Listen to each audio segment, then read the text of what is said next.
वज़ीर-ए-आज़म नरेंद्र मोदी अपने 3 मुल्कों के दौरे के दूसरे मरहले के लिए इतवार को पापुआ न्यू गिनी पहुंच गए हैं।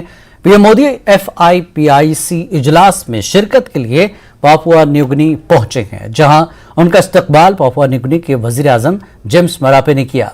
इस दौरान पापुआ न्यू गिनी के वज़ीर-ए-आज़म ने हिंदुस्तान के वज़ीर-ए-आज़म नरेंद्र मोदी के पैर छुए। पीएम मोदी का पापुआ न्यू गिनी के जैक्सन बैनुल-अक़वामी हवाई अड्डे पर गर्मजोशी से इस्तकबाल किया गया। इस दौरान NRIs की बड़ी तादाद वहां मौजूद थी। वज़ीर-ए-आज़म को गार्ड ऑफ ऑनर भी दिया गया। वज़ीर-ए-आज़म 22 मई को पापुआ न्यू गिनी में अपने हम मनसब के साथ तीसरे forum for India Pacific islands को ऑपरेशन चोटी कॉन्फ्रेंस की मेजबानी करेंगे। ये किसी भी हिंदुस्तानी वज़ीर-ए-आज़म का पापुआ न्यू गिनी का पहला दौरा है। वज़ीर-ए-आज़म जापान से यहां पहुंचे, जहां उन्होंने G7 सरबराही इजलास में शिरकत की और कई आलमी रहनुमाओं के साथ दोतरफा मुलाकातें की।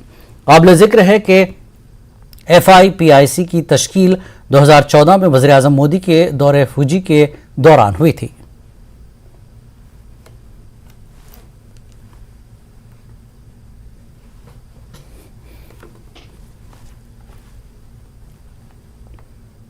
आपको ये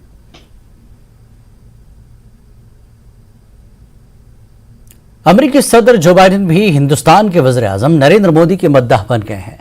जो बाइडेन ने जापान में G7 सरबराही इजलास के मौके पर क्वाड मीटिंग के दौरान पीएम मोदी से उनका ऑटोग्राफ मांगा। जराये के मुताबिक क्वाड मीटिंग के दौरान अमेरिकी सदर बाइडेन ने वज़ीर-ए-आज़म नरेंद्र मोदी की तारीफ करते हुए कहा कि वो उनका यानी पीएम मोदी का ऑटोग्राफ लेना चाहते हैं। मीटिंग में बाइडेन ने मजीद बताया कि उन्हें पीएम मोदी के प्रोग्राम के हवाले से मुल्क के बासर लोगों से इतनी दरख्वास्तें मौसूल हुई हैं कि उनके सामने एक चैलेंज खड़ा हो गया है। उन्होंने पीएम मोदी से कहा कि आप अमेरिका में बहुत मशहूर हैं, मैं आपका ऑटोग्राफ लेना चाहता हूं। क्वाड मीटिंग में हिंदुस्तान, अमेरिका, ऑस्ट्रेलिया और जापान शामिल हैं।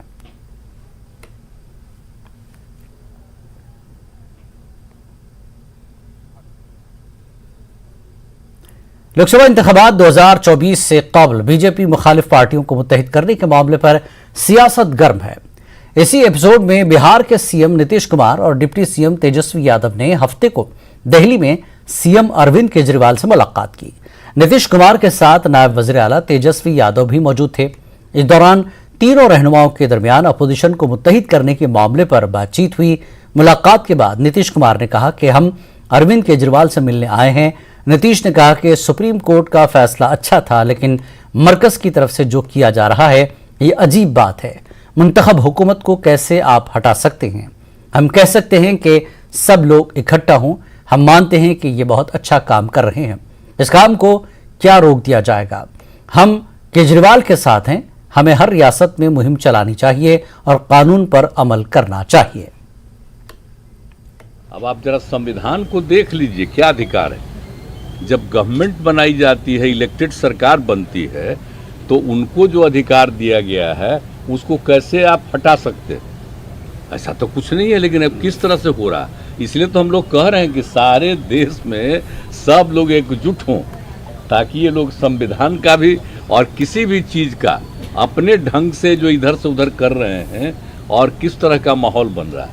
आप दिल्ली में इनको लोगों ने किस तरह से बहुमत दिया है और किस तरह से सब लोग साथ हैं, और हम लोग इस बात को मानते हैं कि काम कर रहे हैं, बहुत अच्छा काम कर रहे हैं। और उसके बाद सुप्रीम कोर्ट का भी फैसला हो जाए तो राज्य सरकार को जो अधिकार है काम करने का, उस काम को रोक दिया जाएगा।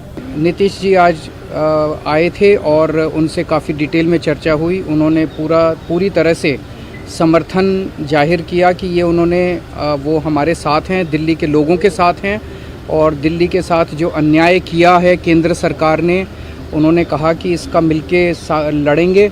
और मैंने उनसे निवेदन किया, अभी वो पूरे देश के अंदर विपक्ष को एकत्रित करने में जुड़े हुए हैं। मैंने उनसे निवेदन किया कि अगर सारा विपक्ष इकट्ठा हो जाता है, नॉन बीजेपी सारी पार्टियां इकट्ठी हो जाती हैं, तो एक तरह से राज्यसभा के अंदर अगर ये इसको बिल के रूप में लेके आते हैं तो इसको बिल के रूप में हराया जा सकता है राज्यसभा के अंदर। आज की मुलाकात ख़ास तौर पे इसलिए है कि जो लोकतंत्र है, लोकतंत्र में चुनी हुई सरकार को जो अधिकार मिले हैं और जिस प्रकार से जो नॉन बीजेपी स्टेट में जिनकी भी गवर्नमेंट है बीजेपी लगातार उनको तंग कर रही है, परेशान कर रही है। तो जो परेशानी अरविंद केजरीवाल जी झेल रहे हैं, हम यहाँ पूरी तरीके से इनको समर्थन देने आए हैं कि इनके साथ अन्याय कर रही है केंद्र की सरकार। और जब सुप्रीम कोर्ट का जब जजमेंट आ गया तो सारी चीज़ें स्पष्ट हो गई, तो कुछ कहने वाली कोई बात ही नहीं है। बीजेपी ने दिल्ली के वज़ीर आला अरविंद केजरीवाल और नीतीश कुमार की मुलाकात को निशाना बनाया। दिल्ली बीजेपी के 7 मेंबरान पार्लियामेंट ने एक साथ प्रेस कॉन्फ्रेंस में कहा कि केजरीवाल एक बार शरद पवार, पी चिदम्बरम, जगनमोहन रेड्डी, फारूक अब्दुल्ला, लालू यादव को बदनवान समझते थे। उन्होंने कहा कि अगर ये लोग बदनवान थे तो केजरीवाल इनसे क्यों मिल रहे हैं। अब अरविंद केजरीवाल को खुद ही किनारे करना शुरू कर दिया। कर्नाटक के शपथ में कुछ दृश्य ऐसे आए, कई लोगों ने सवाल उठाए, तो कई लोग तो समझ गए कि जो ये दूसरों को भ्रष्टाचारी बताता है, इससे बड़ा भ्रष्टाचारी कोई है ही नहीं। नीतीश जी पर मुझे थोड़ी सी आज दया आई, क्योंकि जो जो अरविंद केजरीवाल से सटा है उसका कद घटा है, और आज जिस प्रकार से उनके अपने सबसे करीबी साथी जेल में है, बेल तक नहीं मिल रही है, ऐसे लोगों का साथ आना इस दिल्ली और देश के लोगों को देखना चाहिए कि इनका सिर्फ एक ही उद्देश्य है, किसी प्रकार से अपने भ्रष्टाचार की सल्तनत को बचाना, और देश की जनता, दिल्ली की जनता कभी ये होने नहीं देगी, ये हमारा पूरा विश्वास है। वहीं बीजेपी लीडर हर्षवर्धन ने भी केजरीवाल हुकूमत पर हमला बोला। हर्षवर्धन ने कहा कि सुप्रीम कोर्ट का फैसला आते ही केजरीवाल हुकूमत ने बदनवानी की जांच कर रहे अफसरान को हिरासत करना शुरू कर दिया। यानी उनको अपने ऊपर इतना कॉन्फिडेंस नहीं है कि वो अपने व्यवहार से या अपने निर्णय से, अगर निर्णय प्रामाणिक होगा तो मैं नहीं समझता कि किसी चीफ सेक्रेटरी या किसी जो होम सेक्रेटरी का जो है दिमाग में कोई फितूर होगा कि वो उनसे डिसएग्री करेगा। तो फितूर जितना भी है वो सारा का सारा जो है दिल्ली के मुख्यमंत्री के दिमाग में है। अभी उनको सिविल सर्विसेज अथॉरिटी का चेयरमैन बनाकर भी जब भारत सरकार ने जिम्मेदारी जो है दी है, उस जिम्मेदारी को भी निभाना वो इसलिए नहीं चाहते क्योंकि वो केवल राजनीति करना चाहते हैं। दिन रात जो है भारत सरकार को, जो देश में जो सत्तारूढ़ दल है उसको गालियां देना चाहते हैं। मैं समझता हूं कि देश की जनता बहुत गहराई गंभीरता से ये सारी चीजें देख रही है, और जो ट्रुथ होता है उसकी पावर हमेशा अनबीटेबल होती है, इसलिए ट्रुथ की विजय होगी।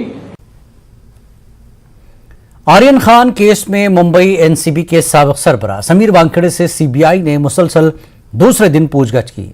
वानखेड़े पर कार्डेलिया क्रूज ड्रग मामले में अदाकार शाहरुख खान से आर्यन खान के लिए 25 करोड़ रुपए रिश्वत तलब करने का इल्जाम है।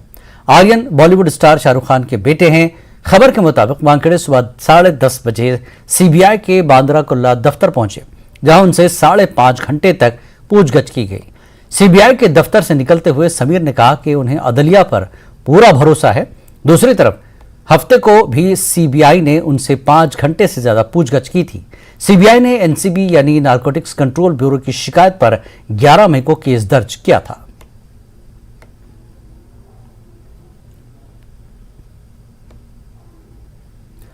G20 इजलास से कबल इवेंट के चीफ कोऑर्डिनेटर हर्षवर्धन श्रृंगला ने SKICC श्रीनगर में एक प्रेस कॉन्फ्रेंस से खिताब किया। उन्होंने कहा कि श्रीनगर एक बड़ी तब्दीली से गुजरा है। उन्होंने कहा कि फाइबर केबल बिछाई जा रही है और जंगी बुनियादों पर बहुत बड़ी तरक्की हुई है।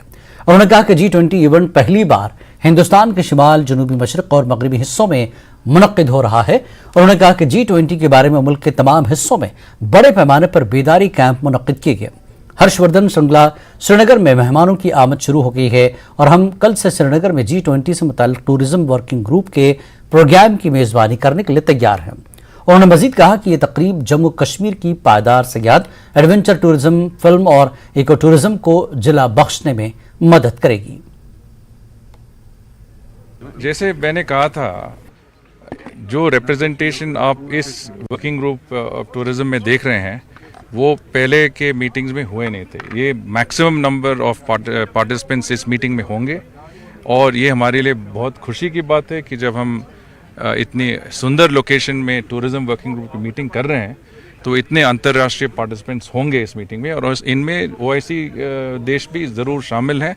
मैंने कहा था कि नाइजीरिया के एम्बेसडर खुद आ रहे हैं, इंडोनेशिया के होंगे, काफ़ी अन्य देशों के भी होंगे, और सिंगापुर, यूएसए, यूके से एक नहीं 4-5 पार्टिसिपेंट्स आ रहे हैं, और टूरिज़्म एक्सपर्ट्स भी आ रहे हैं, यूएन के भी आ रहे हैं। तो ये बड़ी खुशी की बात है और हमारे लिए गर्व की बात है कि जम्मू एंड कश्मीर के इतने मतलब इम्पोर्टेंट महत्वपूर्ण देशों से ये representatives इस मीटिंग के लिए आ रहे हैं। So last question is film policy, because film policy is something which government has been keen on. The focus has been on the film policy, and because revival of the film policy in Kashmir has been something which the central government has also been trying to thrust upon. Will this help in reviving that? So if you see, one of the main focus areas of this third working group meeting on tourism has been on film tourism. And you will see in the next couple of days that there will be a lot of efforts to showcase the potentials of Jammu and Kashmir for film tourism. And I have no doubt that this will succeed in getting a different sort of tourism into Srinagar. और आपने भी यही प्रश्न पूछा था कि अंतर्राष्ट्रीय inflows बढ़ेंगे या नहीं, तो adventure tourism, sustainable tourism, eco tourism, film tourism, ये सब लेते हुए मेरी तरफ से जो मैं देखता हूँ, मेरी पूरी यकीन है कि टूरिज्म, फॉरेन टूरिस्ट यहाँ पे इनकी संख्या बढ़ती जाएगी। आप देख रहे हैं देश प्रदेश। G20 का तीसरा वर्किंग ग्रुप श्रीनगर में कल मुलाकात करने वाला है। इस मौके पर मुनक्किद होने वाले इजलास में टूरिज्म पर खास बात होगी। CNN न्यूज 18 की एडिटर अरुणिमा ने इस मौके पर सयाहत से मुंसलिक कई अफराद से बातचीत की। जी का तीसरा वर्किंग ग्रुप श्रीनगर में मिलने वाला है। डेलीगेट्स 20 कंट्रीज से यहां आ रहे हैं। कुछ और इनवाइटी कंट्रीज है जिनके डेलीगेशंस को बुलाया गया है। अदर स्टेक होल्डर्स भी है। टूरिज्म की बातें वो करने वाले हैं। तो इससे बेहतर क्या हो सकता है कि हम टूरिज्म से जुड़े लोगों से ही पूछे कि उनकी क्या उम्मीद है।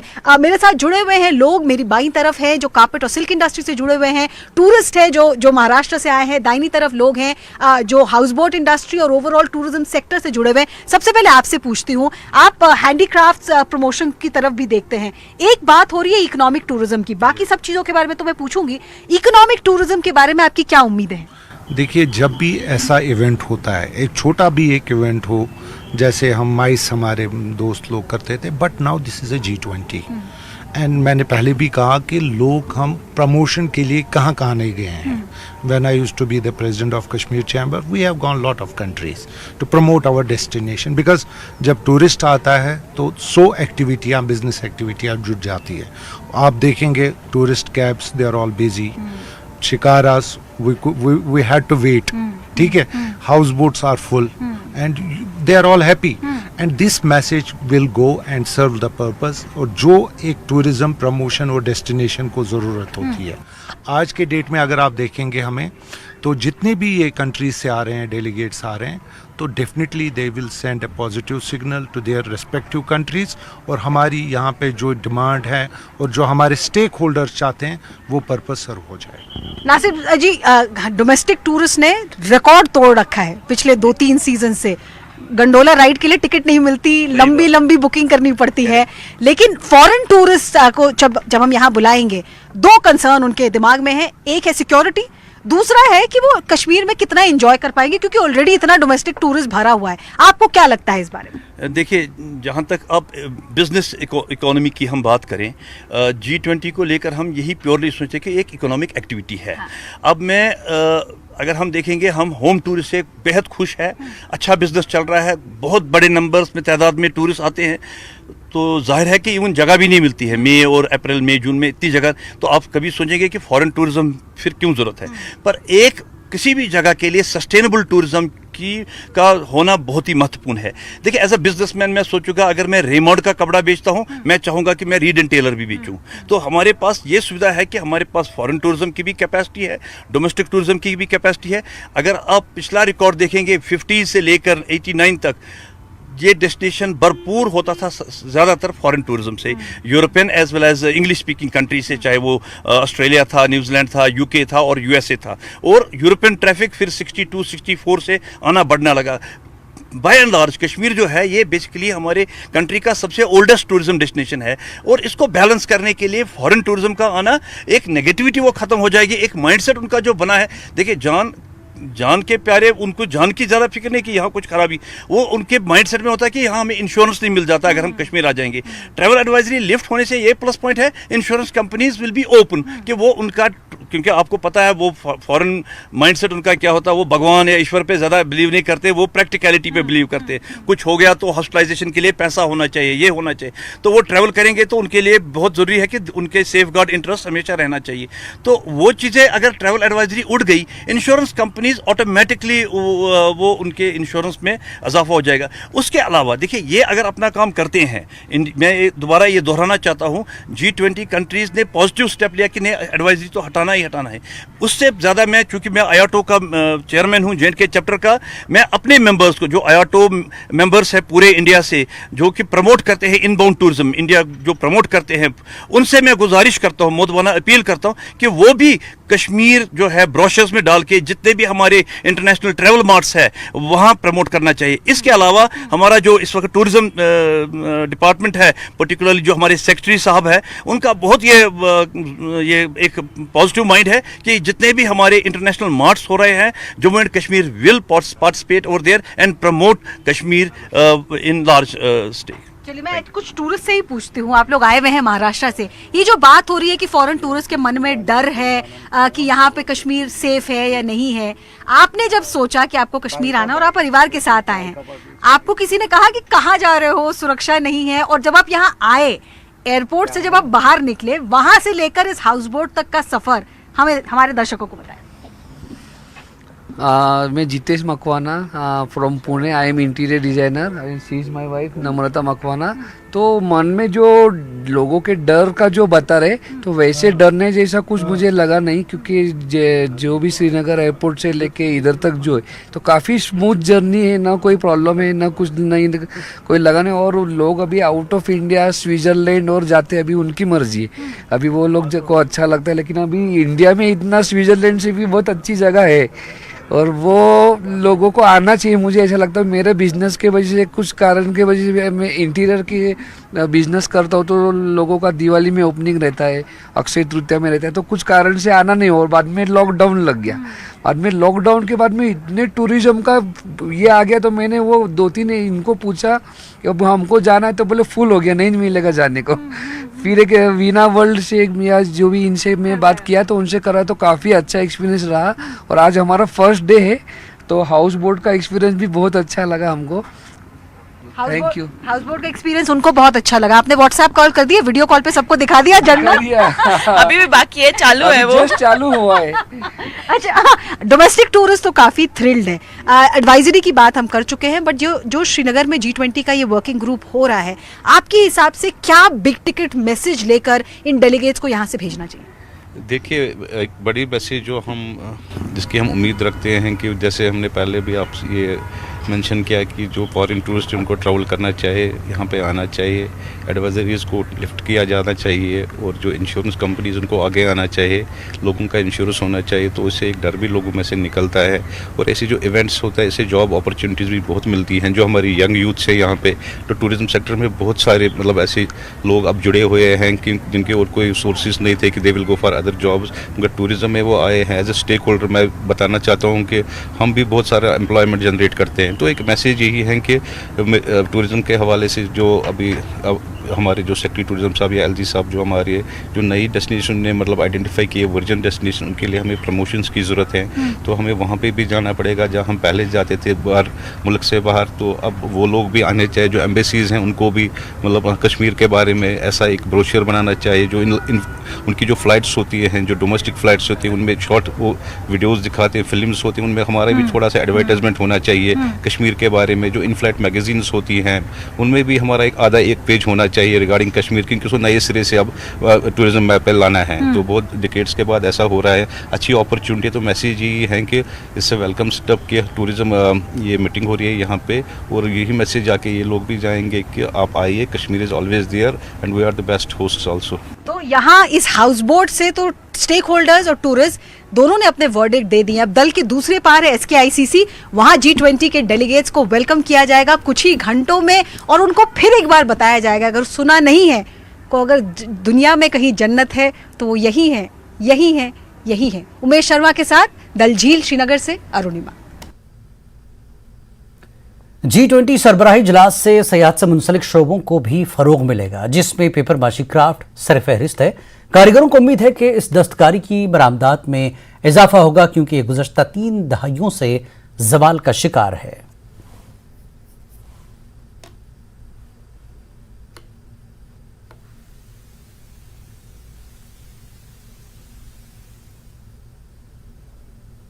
नाम सईद फारूक मदनी है। मुझे 42 साल हो गए इसके साथ वाबस्ता, कश्मीर इस पेपर माशी के साथ, क्योंकि हमारे घर में चाचा का कारखाना था, मेरे बाबा का जो चाचा था उसका कारखाना था, तो इसलिए घर से ही वाबस्ता थे। कारखाना हमारा काम था, तो इसलिए खानदानी मौरूसी है ये हमारा, इसलिए 42 साल हो गए मुझे भी इसके साथ टच। ये बहुत ही अच्छा है, क्योंकि इंटरनेशनल कोई मीट इस वक्त हो रहा है यहाँ पे, तो हम चाहते हैं कि ये हो, बायर मीट हो, ये हो, G20 का हो, G7 का हो, ऐसा कुछ हो यहाँ पे भी, क्योंकि आर्टिजनों को इससे फायदा होगा। अगर आर्टिजन, मेरा यही मतलब कहना है कि आर्टिजन को कुछ फायदा होना चाहिए, क्योंकि आर्टिजन बेचारे ऐसे, ये काम जो है ये आहिस्ता आहिस्ता कम हो रहा है, क्योंकि इसमें नया कारीगर कोई नहीं आया है, क्योंकि जब हमारे पास हमें कुछ नहीं मिल रहा है इसमें, तो इसलिए नया कोई नहीं बैठता। कि हम चाहते हैं कि आर्टिजन को कुछ फायदा मिले इससे, उसमें ये बात हो, इसकी उठे, मतलब आर्टिजनों के लिए बातचीत उठे, उसके लिए यहाँ के हैंडीक्राफ्ट्स के लिए उठे। और मैं शुक्रगुजार हूँ मोदी साहब का भी हूँ, इसका गवर्नर साहब का भी हूँ, क्योंकि उनने ये प्रोग्राम यहाँ पे किया है। तो मेरी कोशिश है और मेरी ख्वाहिश यही है कि वो करे, इसमें पार्टिसिपेट ज़्यादा से ज़्यादा हो और कारीगरों को कुछ फ़ायदा हो, यहाँ के लोकल लोगों को कुछ फ़ायदा हो। इस बुलेटिन में फिलहाल इतना ही। नमस्कार।